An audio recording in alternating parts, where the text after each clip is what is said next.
새로운 도약을 꿈꿉니다. 기사회생TV 김민수 변호사입니다. 개인회생 상담을 해보면 일반 대출금 같은 거는 회생으로 다 탕감된다는 걸 잘 아시는데 담보빚이나 세금, 손해배상 채권 같은 거는 어떻게 되는 건지를 몰라서 많이들 물어보세요. 그런데 이 부분은 좀 까다롭기는 하지만 회생에서 항상 문제되는 내용이라서 반드시 알고 계셔야 됩니다.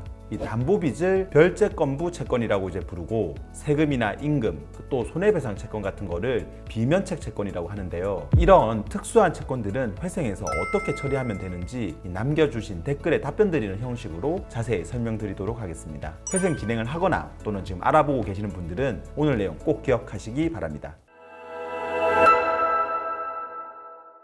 첫 번째 댓글 보면 변호사님, 담보가 있는 별채권도 개인회생 채권에 포함할 수 있나요? 라는 댓글이 있는데요. 이건 정말 많이 물어보는 질문입니다. 결론부터 말씀을 드리면 담보가 있는 채권인 이 별채권부 채권도 회생에 다 포함시킬 수가 있습니다. 이 별채권이라는 게 뭐냐면요, 이제 한자 뜻 그대로 풀이하면은 별채, 별도로 다르게 제외하는 권리라는 건데요. 이제 쉽게 말해서 다른 채권이랑은 다르게 취급한다는 겁니다. 보통은 이제 질권이나 저당권 같은 이런 담보가 있는 채권을 별채권부 채권이라고 부르는데, 이제 예를 들면 은행에서 담보로 이제 집에다가 근저당권을 설정하면서 돈을 빌렸어요. 그러면 그 은행이 가지고 있는 채권, 그러니까 집을 담보로 잡으면서 빌려준 그 담보부 채권을 별채권부 채권이라고 부릅니다. 쉽게 말해서 근저당권 같은 담보가 설정된 빚이라고 보시면 돼요. 이런 거에는 부동산에 근저당권 설정한 대출금 채권도 있고, 또는 채권 양도, 칠권 설정을 한 전세 대출금 채권 같은 것도 있어요. 이런 별채권부 채권도 개인회생 채권에 포함시킬 수가 있는데, 대신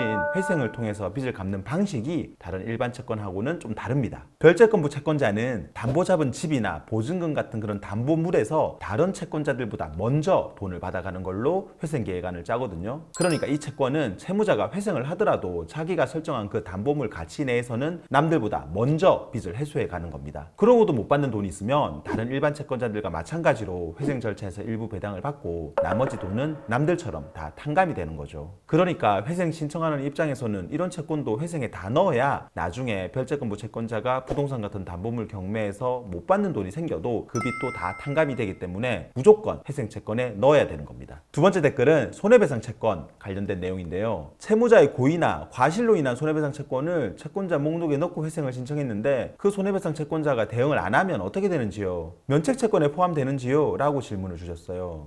고의로 인한 불법행위 손해배상 채권, 또는 이제 고의 중과실로 생긴 생명, 신체를 침해한 손해배상 채권 같은 거를 비면책 채권이라고 하는데, 이게 비면책 채권이라고 해서 회생 신청할 때 못 넣고 그러는 건 아닙니다. 회생할 때 이런 것들도 다 넣을 수가 있어요. 그리고 그걸 회생법원에서 안 된다고 하지도 않아요.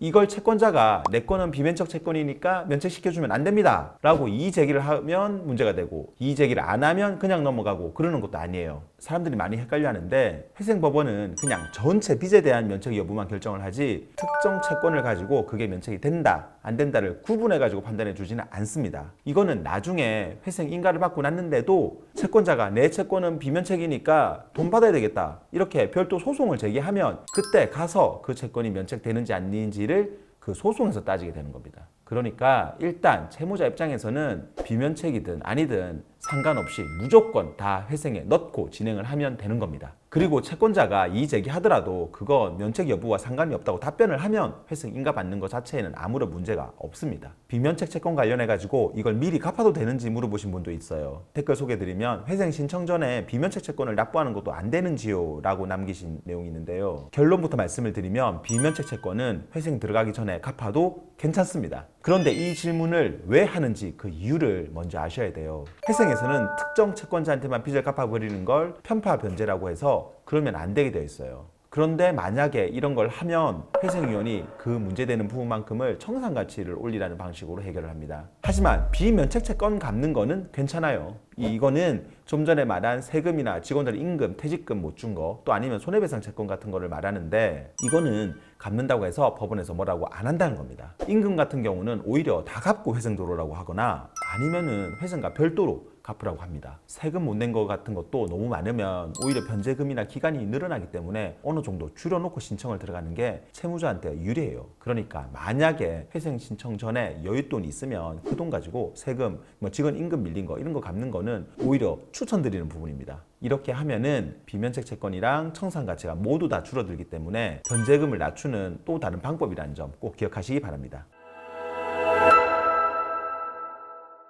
오늘은 개인회생 진행하면서 별채권 또는 비면책 채권 같은 특수한 채권들을 어떻게 다뤄야 되는지 말씀을 드렸는데요. 내용 잘 기억해서 회생 진행하는데 도움 되시기 바랍니다. 영상 도움되었다면 구독과 좋아요 그리고 알림 설정 부탁드리고요. 추가로 궁금한 점 있으면 아래 댓글이나 법무부인 김앤파트너스로 전화 주시면 친절히 답변 드리겠습니다. 다음에도 더 좋은 주제로 찾아뵙겠습니다. 감사합니다.